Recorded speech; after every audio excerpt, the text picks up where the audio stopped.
Let's do a bit of senior housing sales math. Doesn't that sound like fun? More specifically, let's discuss how the industry defines conversion ratios and why traditional sales and marketing programs may not be the only way to improve prospect conversions. Traditionally, conversion ratios are defined as the number of prospects who move in versus the number of prospects who inquire over a given period of time. If they assume that conversion ratios are fixed, then they can only increase sales by generating more leads. I'm not going to argue that these approaches don't work, especially in high acuity settings. You may fill up a few more units with higher acuity prospects who only move out several months later.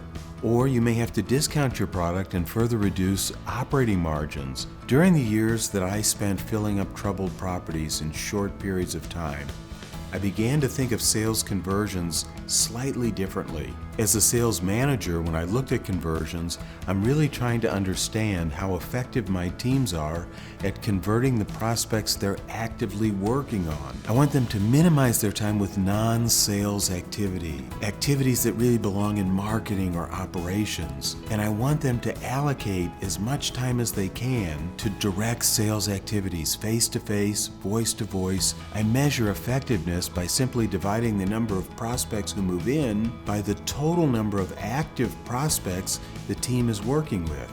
We can also consider the reverse. That is, what I'm not doing is just as important as what I am doing.